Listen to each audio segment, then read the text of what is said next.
गौरी, आज फिर खेत से खाली हाथ लौटा हूँ। जमीन जैसे जानबूझकर मुझसे रूठ गई हो। बीज डालता हूँ तो मिट्टी चुप रहती है, पानी देता हूँ तो भी कोई हरियाली नहीं निकलती। लगता है जैसे मेरी मेहनत को कोई निगल रहा है। हरदेव, बच्चों की आंखों में भूख देखी नहीं जाती। कन्हैया ने आज फिर पूछा, रोटी पूरी मिलेगा या आधी? मैं क्या जवाब दूं? गांव वाले कहते हैं तेरे खेत पर कोई साया है, कहीं वही तो सब नहीं बिगाड़ रहा। बाबा, स्कूल जाते वक्त जंगल वाले रास्ते से मत जाया करो। वहाँ वो बड़ा सा पेड़ है ना, उससे अजीब आवाज आती है, जैसे कोई अंदर से सांस ले रहा है। गांव के बाहर एक पुराना जंगल था। उसी जंगल के किनारे खड़ा था एक विशाल, सूखा लेकिन जिंदा सा दिखने वाला पेड़, जिसकी तरफ कोई दिन में भी आंख उठाकर देखने से डरता था। हरदेव, दोस्ती के नाते कह रहा हूँ, उस पेड़ से दूर रहा कर। मेरे चाचा ने कहा था कि वो पेड़ रात को जागता है। जो उसकी छाया में बैठा वो फिर पहले जैसा नहीं रहता। लल्लू, डर से पेट नहीं भरता। अगर डर ही सब कुछ होता तो हम सब मर चुके होते। मुझे अब किसी साये से डर नहीं लगता। डर तो तब लगता है जब घर में अनाज नहीं होता। हरदेव, मैंने तुझे बचपन से देखा है। तेरी किस्मत ऐसी नहीं थी, लेकिन उस पेड़ के पास जाने की भूल मत करना। वो पेड़ नहीं है, वो किसी चीज की जेल है। जेल? किसकी जेल काका? पेड़ में भला क्या कैद हो सकता है? कुछ सवालों के जवाब गांव में जिंदा नहीं रहने देते। बस इतना समझ ले, जिसने उस पेड़ से लिया है उसने कुछ ना कुछ खोया भी है। उसे रात तेज आंधी चली। हरदेव का कच्चा छप्पर पर उड़ गया। मजबूरी में वो जंगल की तरफ निकल पड़ा और अनजाने में उसके कदम उसी रहस्यमय पेड़ के नीचे जा रुके।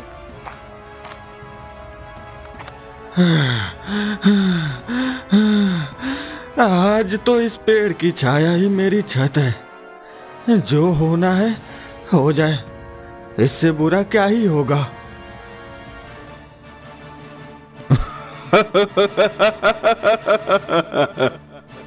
इतने सालों बाद कोई बिना बुलाए आया है।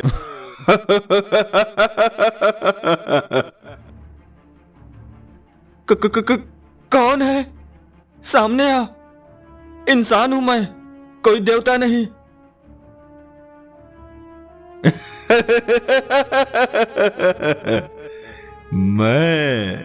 मैं वो हूँ जिसे इस पेड़ ने बांध रखा है, और तू वो है जिसे भूख यहाँ खींच लाई है।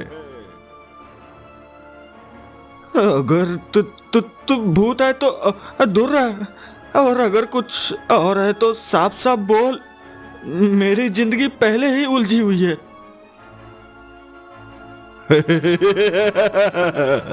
मैं तुझे वो दे सकता हूँ जो तेरी जमीन ने तुझे कभी नहीं दिया, लेकिन बदले में मुझे भी कुछ चाहिए।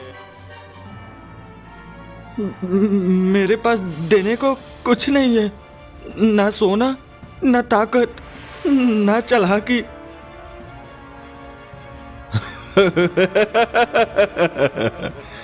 गरीब के पास सबसे कीमती चीज होती है उसकी खामोशी।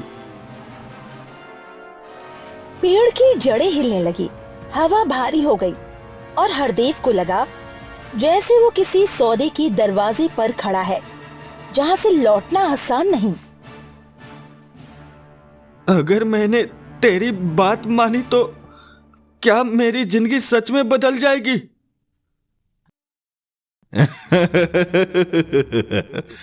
बदल जाएगी, लेकिन याद रखना, हर बदलाव का एक दिन हिसाब मांगा जाता है।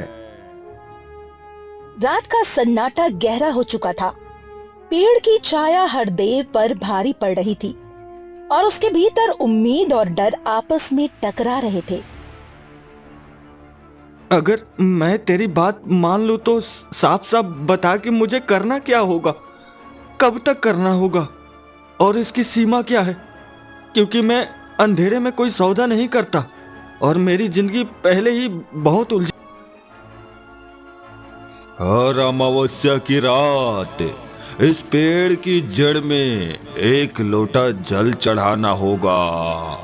किसी से कुछ नहीं पूछना होगा, किसी को कुछ बताना भी नहीं होगा, और जो यहाँ घटेगा उसे अपनी चुप्पी में दफन करना होगा। बस यही तेरी शर्त है। कोई पूजा पाठ नहीं, कोई बलि नहीं, कोई खून नहीं, क्योंकि अगर किसी की जान की बात आई तो मैं अभी यहीं से लौट जाऊंगा। मेरी मजबूरी का मतलब ये नहीं है कि मैं इंसानियत छोड़ दूं।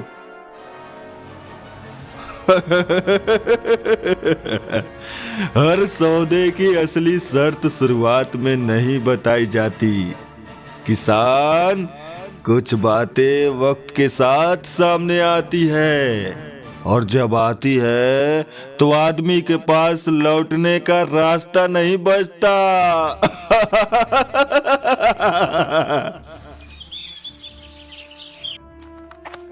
सुबह होते ही हरदेव खेत पहुंचा और पहली बार सूखी जमीन में नमी देखकर उसकी सांस अटक गई। हरदेव, एक ही रात में तेरे खेत का रंग बदल गया। जहां हमारी जमीन आज भी फटी पड़ी है, लोग पूछ रहे हैं तूने ऐसा क्या कर दिया जो किस्मत इतनी जल्दी पलट गई। कभी कभी मेहनत का फल देर से मिलता है दोस्त। शायद मेरी बारी अब आई है। हर सवाल का जवाब देना जरूरी नहीं होता, कुछ बातें चुप रहकर भी बचाई जाती है। शाम को घर में पहली बार पेट भर खाना बना, लेकिन खुशी के साथ डर भी चुपचाप बैठा था। घर में अनाज आया है तो मन खुश होना चाहिए, पर तेरी आंखों में तो सुकून नहीं दिख रहा। ऐसा लग रहा है जैसे ये खुशहाली किसी डर के साथ आई हो, मुझसे कुछ छुपा रहा है। अगर मैं सच बताऊं तो वो ऐसा सच है जिसे सुनकर तू और डर जाएगी। इसलिए बेहतर है कि अभी चुप रहा जाए जब तक हालात खुद कुछ न कह दे। उसी रात गांव में पहली अजीब घटना हुई और डर ने सबको घेर लिया। हरदेव, जब एक खेत हरा होता है और पूरा गांव सूख रहा हो तो समझ ले कुछ न कुछ गलत जरूर है। हरियाली अगर डर के साथ आए तो वो शुभ नहीं होती। काका, हर बात में मुझ पर उंगली मत उठाइए। मैं भी इसी गांव का हूं। अगर मेरी तरक्की किसी को चुभ रही है तो इसमें मेरा क्या कसूर? रात को हरदेव फिर उसी पेड़ के पास खड़ा था। इस बार डर के साथ पछतावा भी था। अब तू अकेला नहीं रहा किसान। तेरी चुप्पी में पूरा गांव बंद चुका है। जितना छुपाएगा उतना सब चलता रहेगा, और जिस दिन बोलेगा उसी दिन सब टूट जाएगा। अब हरियाली जितनी बढ़ी थी उतना ही डर भी गांव की गलियों में फैल चुका था।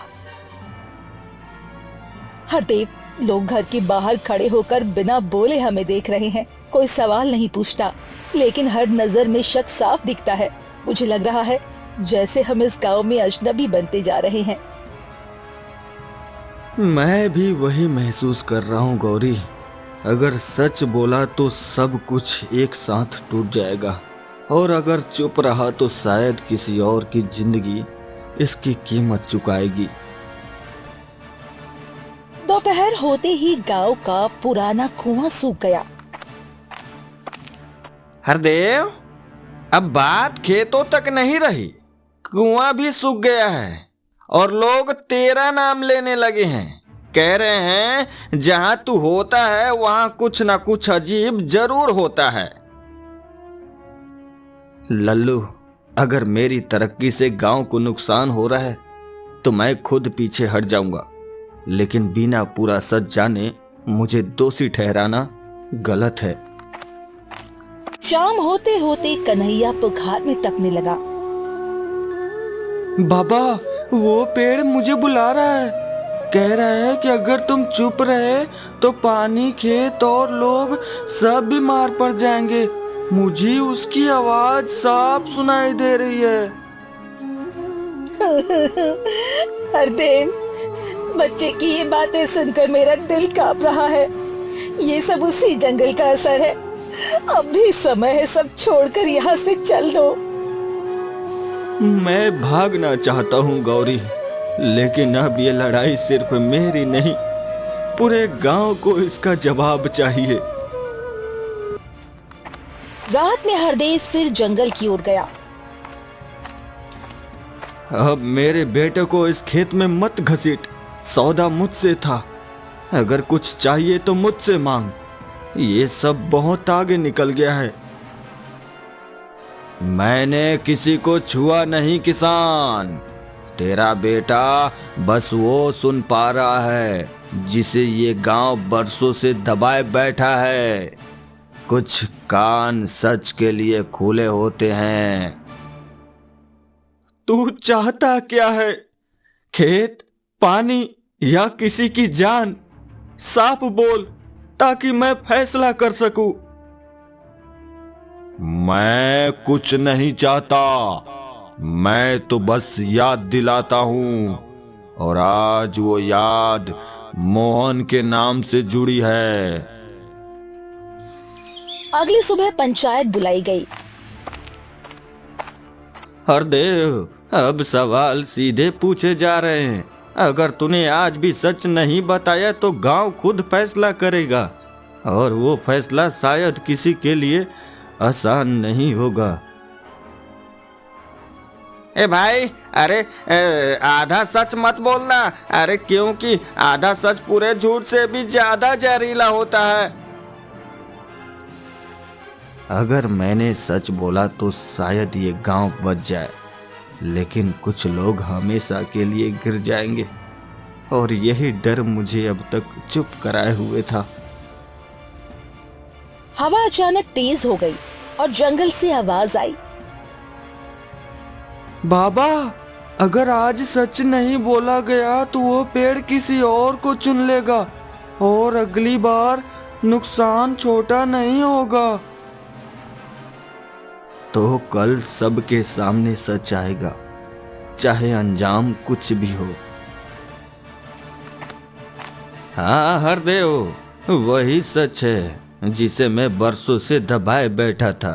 सूखे के समय मैंने ही इस पेड़ को बुलाया था। गांव को बचाने के नाम पर मैंने एक सौदा किया।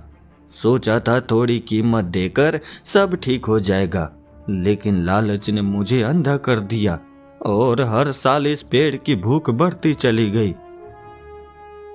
तो मेरी गरीबी, मेरे खेतों की बर्बादी, गांव का डर, सब तेरे एक फैसले की कीमत थी।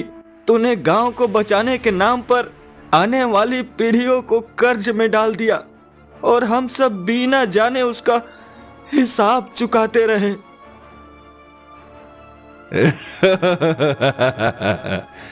मैं कोई बाहर से आया दानव नहीं हूं किसान। मैं इसी गांव के लालच और डर में छुपे हुए गुनाहों से पैदा हुआ हूं। जिस दिन इंसानों ने सच छुपाना चुना, उसी दिन मुझे ताकत मिली, और जिस दिन सच बोला जाएगा उसी दिन मेरा अंत तय है। तो ये पेड़ किसी देवता का नहीं, बल्कि हमारे डर का निशान है। हमने चुप रहकर इसे जिंदा रखा और सच से मुंह मोड़कर अपने ही बच्चों को खतरे में डाला। अब और नहीं, चाहे जो भी हो जाए, सच सामने आना चाहिए। ये पेड़ मुझसे नहीं बोलता, ये गांव की गलती बोलता है। जब तक सच छुपा रहेगा ये खड़ा रहेगा, और जैसे ही सब सच मान लेंगे ये अपने आप गिर जाएगा। डर को अब किसी बच्चे के कंधे पर नहीं डालना चाहिए। अगर आज सच नहीं बोला गया तो कल किसी और के घर का चूल्हा बुझेगा। हमने हरदेव पर शक किया, लेकिन असली गलती को कभी नहीं देखा। अब अगर गांव को बचाना है तो डर नहीं, हिम्मत दिखानी हो। मैं दोषी हूँ, और अगर मेरी सजा से ये पेड़ खत्म हो सकता है तो मैं हर सजा स्वीकार करता हूँ।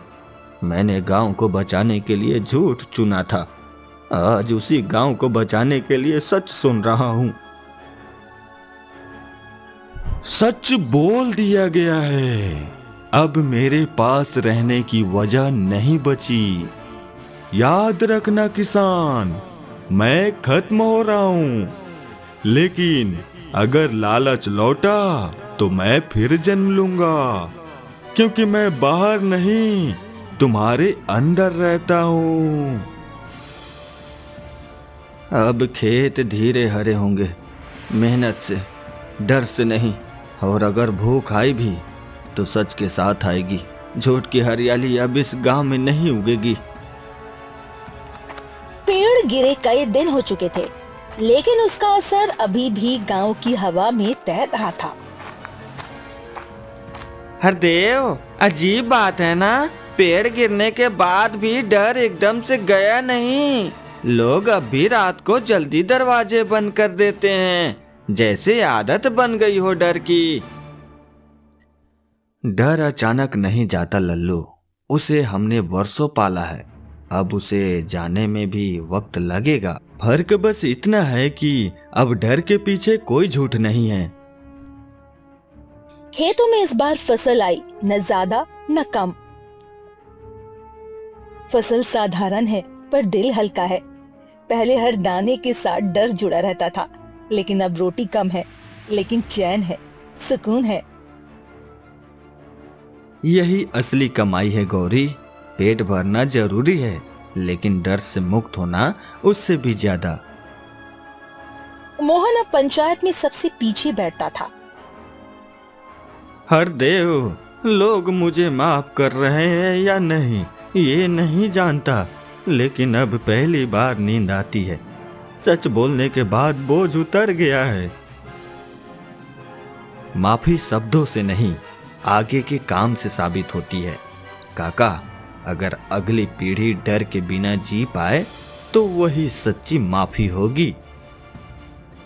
कन्हैया अब जंगल की तरफ नहीं देखता था। बाबा, अब रात को कोई आवाज नहीं आती, सपने भी डरावने नहीं होते। क्या वो सच में चला गया? हाँ, वो बाहर से चला गया बेटा, अंदर से हमें ही उसे वापस नहीं बुलाना है। गांव में पहली बार सबने मिलकर कुआं साफ किया। सोचता हूँ अगर पहले ही मिलकर काम किया होता तो किसी पेड़ की जरूरत ही नहीं पड़ती। अब जरूरत नहीं पड़ेगी, क्योंकि अब हम डर की बजाय एक दूसरे से बात करेंगे। शाम को हरदेव उसी जगह खड़ा था जहाँ कभी पेड़ था। अगर मेहनत कम होगी तो भूख आएगी, लेकिन अगर सच कम हुआ तो राक्षस लौट आएगा। फर्क अब हमें समझ में आ गया है। हवा चली, लेकिन इस बार उसमें कोई फुसफुसाहट नहीं थी। बाबा, अब ये जगह डरावनी नहीं लगती, क्योंकि अब यहाँ सच खड़ा है, और सच के सामने कोई पेड़, कोई राक्षस नहीं टिकता।